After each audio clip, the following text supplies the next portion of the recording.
Hello, today I'm going to show you how to paint some snowflakes using masking fluid. So I'm going to start by taping down my paper. I recommend doing this, especially if you're using paper that is not attached to a watercolor block. And even if you are using a block of paper with the paper actually glued down, if you tape the edges, this will give you that really crisp, clean edge finish at the end. Next, I'm going to begin mapping out where I want my snowflakes to be in the composition. And snowflake crystals are known for their six-sided symmetry. So I'm going to start by just drawing really three lines. That's going to give me six in the end so that I can start building my crystals. You want to start with a single line and find that center point, and then you're just going to draw two more lines. Again, giving yourself a total of six pieces to your snowflake. And I recommend really moving around your paper, putting snowflakes in different places to fill the composition. You can make them different sizes. Most of the ones that I'm doing here are between 5 and 6 inches. And you can break the edge of your composition as you see I'm doing here. That'll give you some more dimension in your final painting. And really, at this point, if you feel confident in your ability to draw your snowflakes and map out your painting, then you can go ahead and skip through this portion of the video.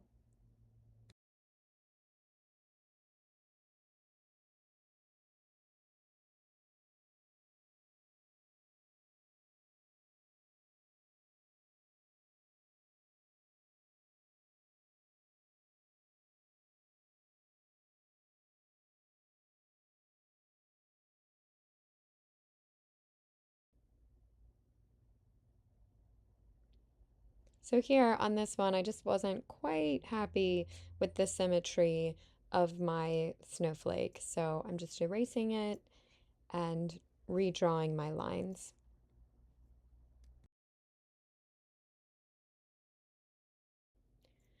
So once I have my hexagonal structures drawn where I want them, I'm now going to start adding the delicate branching patterns.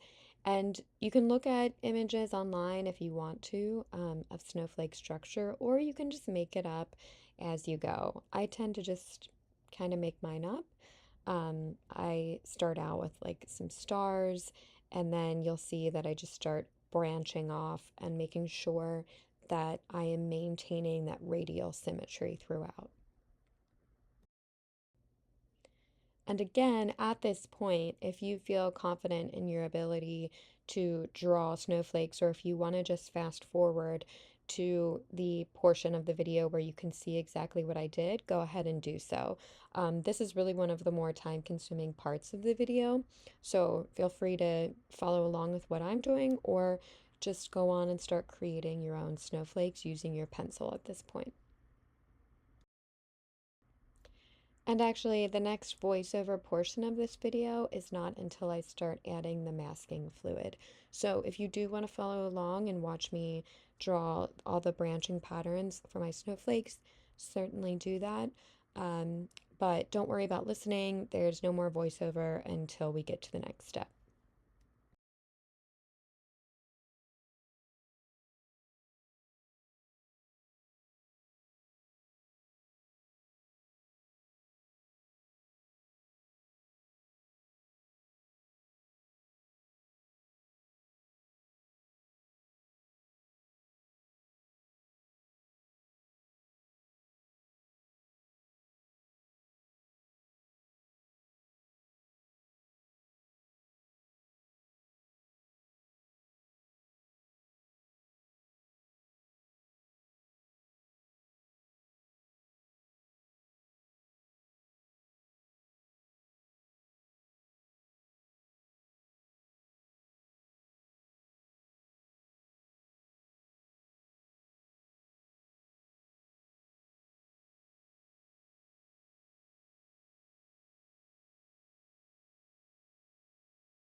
So once your snowflakes are drawn, you're going to grab your masking fluid.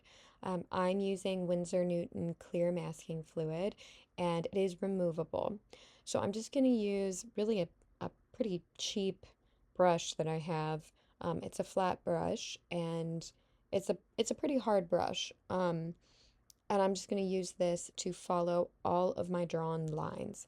You want to make sure that you get all your pencil lines perfectly covered, but make sure that your lines of masking fluid are very delicate because none of the water or the pigment is going to get onto the parts of the paper that are covered in this masking fluid.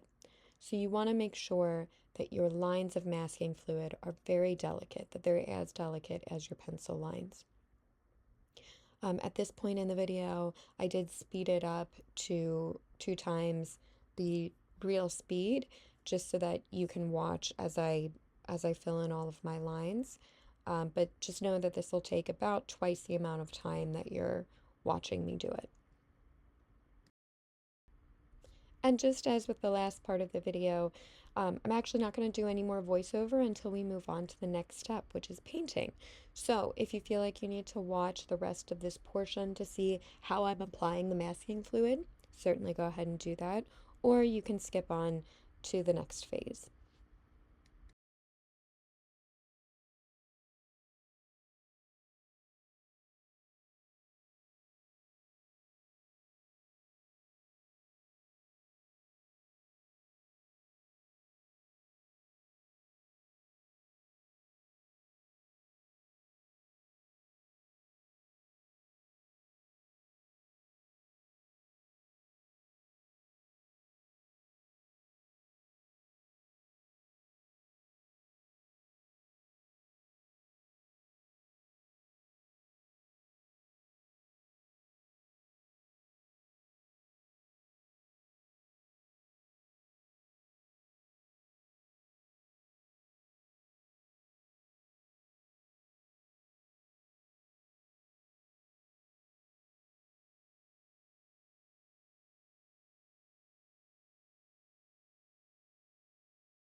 So once your masking fluid is completely dry, and again, please make sure that it's completely dry before moving on to this step, you're going to start probably the quickest part of this entire workshop. So we're going to start painting and we're going to do the wet on wet technique. So here you're going to see me just really drenching my paper. I want to make sure that it is wet all over so that I can get a really pretty bleed of colors throughout.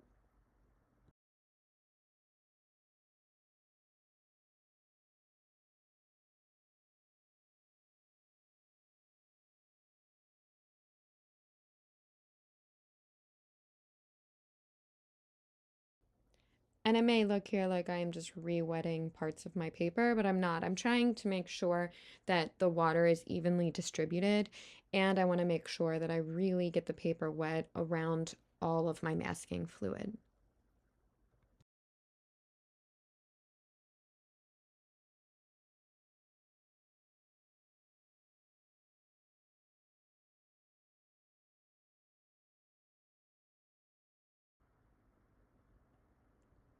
I'm going to start with a little bit of cerulean blue, or the lightest blue that you have. I'm using Winsor Newton and White Nights watercolors for this workshop, but you can certainly use any watercolors that you have available. And so I'm just using that lightest blue, and I'm just very lightly starting to just swirl it in. I kind of want to make it look like the wind is blowing these snowflakes around. It's a windy, blustery, wintry night or day. Um, so really just keep kind of doing some swirling strokes with your brush and just keep working that lightest blue that you have into the composition. As you do so, I'm trying to focus more right around each snowflake because if I can get the pigment to really concentrate around those areas that have the masking fluid, then you're going to get a better contrast between the pigmented part of the paper and the white, dry part of the paper that has been protected from that masking fluid.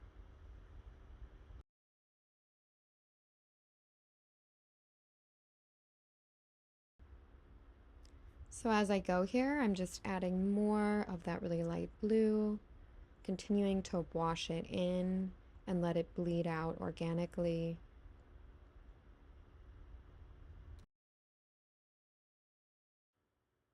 And also, it's worth noting that I'm using a pretty wide brush for this part, a pretty large brush. You can use whatever brush you have, but I would recommend using a bigger one, that one that, is like an inch flat or a half inch flat, and one that holds pretty much pigment. The one that I'm using here has both natural and synthetic fibers, so it does a really good job of holding a lot of pigment and water and allowing me to cover more space in the composition.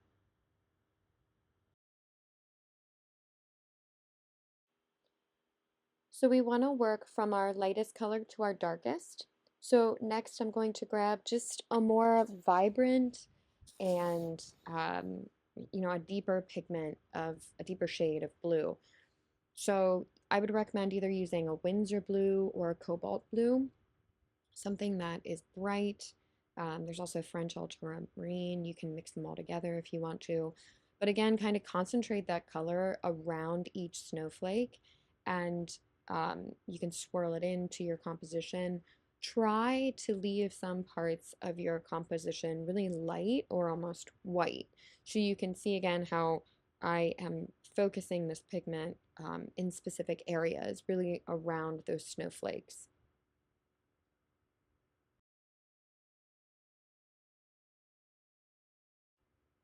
And as you keep going, if you can protect that shade variation, so really get some deeper shades there, that's just going to give your composition more interesting depth and a lot more texture. Here I'm just going to start playing around with some purples or violets. In this case, I'm using Winsor Violet, but you can use any purple hues that you have available to you. So it's just bringing in just a slightly red tone into some of the painting. If you prefer not to use purple, that's fine too. You can continue working with like, perhaps some darker blues or navies.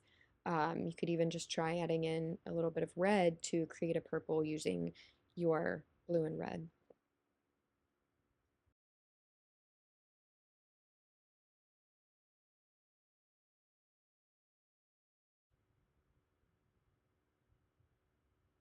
So here I'm adding a little bit of splatter before the painting, really before any of the water has dried. I always like doing this. It just adds texture. It gives you some real organic pigment bleed. So my paper is not dry at all. It's still very wet, and you can see how this blue pigment is just going to really bleed out in ways that I can't control, and I want that to happen. So now I'm just going to start swirling that around a little bit more, continuing to create some dimension, some depth. And I also like how you can see the purple down in the right-hand corner, how that's starting to bleed in with the blue. So up here in the top left, I'm just going to really try to call out this snowflake and create a high contrast here. And here I'm adding in a turquoise. So in this painting, I wanted to experiment with the different blues, again with some purple. I really like turquoise. I think it's really pretty, and so I wanted to add it in here to give like a bright wintry feel to this painting.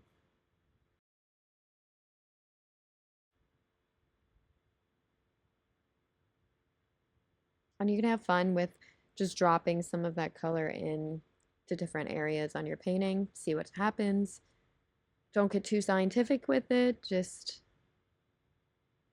really keep adding that dimension and that depth. It is important to note that, as with all watercolor paintings, you can go too far or add too much pigment. So make sure you don't want to do that. You don't want to wash everything out with color. The beautiful thing about watercolor is that transparency and protecting the whites of your page. So here I'm actually adding in a navy or an indigo. You can use whatever you have available. But I'm just really, I wanted to add a little bit more of a subdued color. And then here again, I'm adding in some turquoise just to give that top right hand snowflake a little bit more dimension.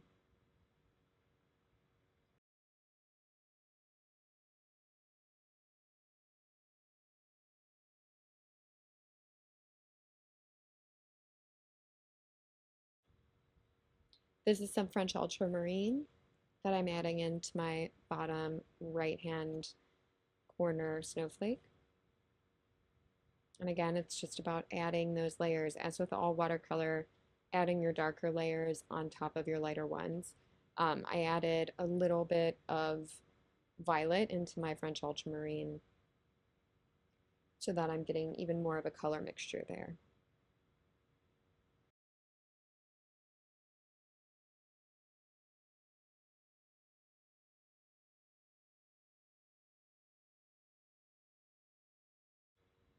And by this point, probably some parts of your paper are going to begin to dry out.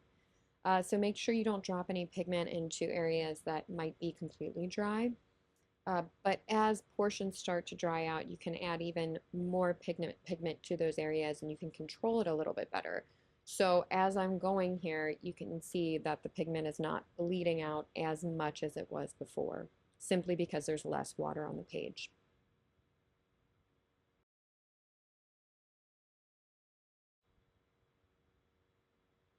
So now while your paper is still wet, you're going to drop some salt onto your painting. You don't have to do this in any particular way, just drop it on there. Put as little or as much as you want, and then you'll get to see how it dries. This is the texture that I was able to get. So the salt pushes the pigment away, and it gives you this like beautifully frosted feeling in the painting. At this stage, once your painting is completely dry, you can remove all of the masking fluid just using a traditional eraser. And clearly I did speed this part up just because I don't think you need to watch me erase all of the masking fluid, but as you go, make sure that you're getting all of it off. You can feel for the texture to make sure that you have removed it all. If you don't get it all off, you're not going to see that really nice contrast between your white paper and then the pigment next to it.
And then if you wanted to call this done, you could. I'm going to add a little bit more detail to each snowflake using a wet on dry technique. So just choose a blue. I would recommend doing a slightly darker blue, so French ultramarine or maybe a Winsor blue. And I just have some water and pigment on the brush, and I'm adding it to what is now a dry paper.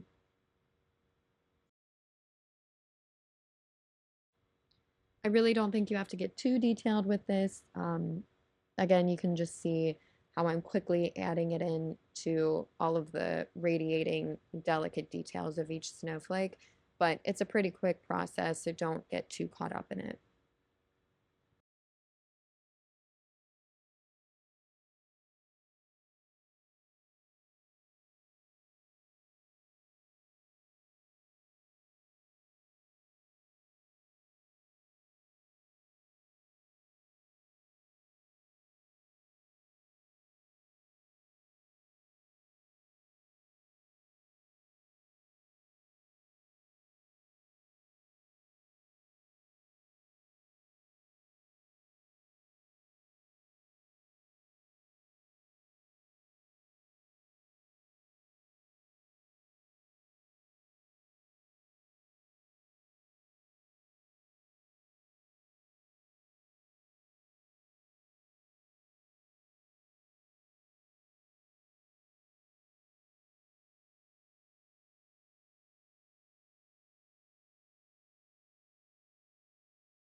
And now for one of the most satisfying parts of the entire process, removing that taped edge.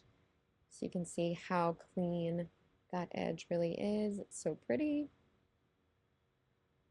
And there it is, your lovely wintry snowflakes. I hope this was fun. I hope it was relaxing, and I would love to see what you did. So leave me messages or questions, and thanks so much for painting with me.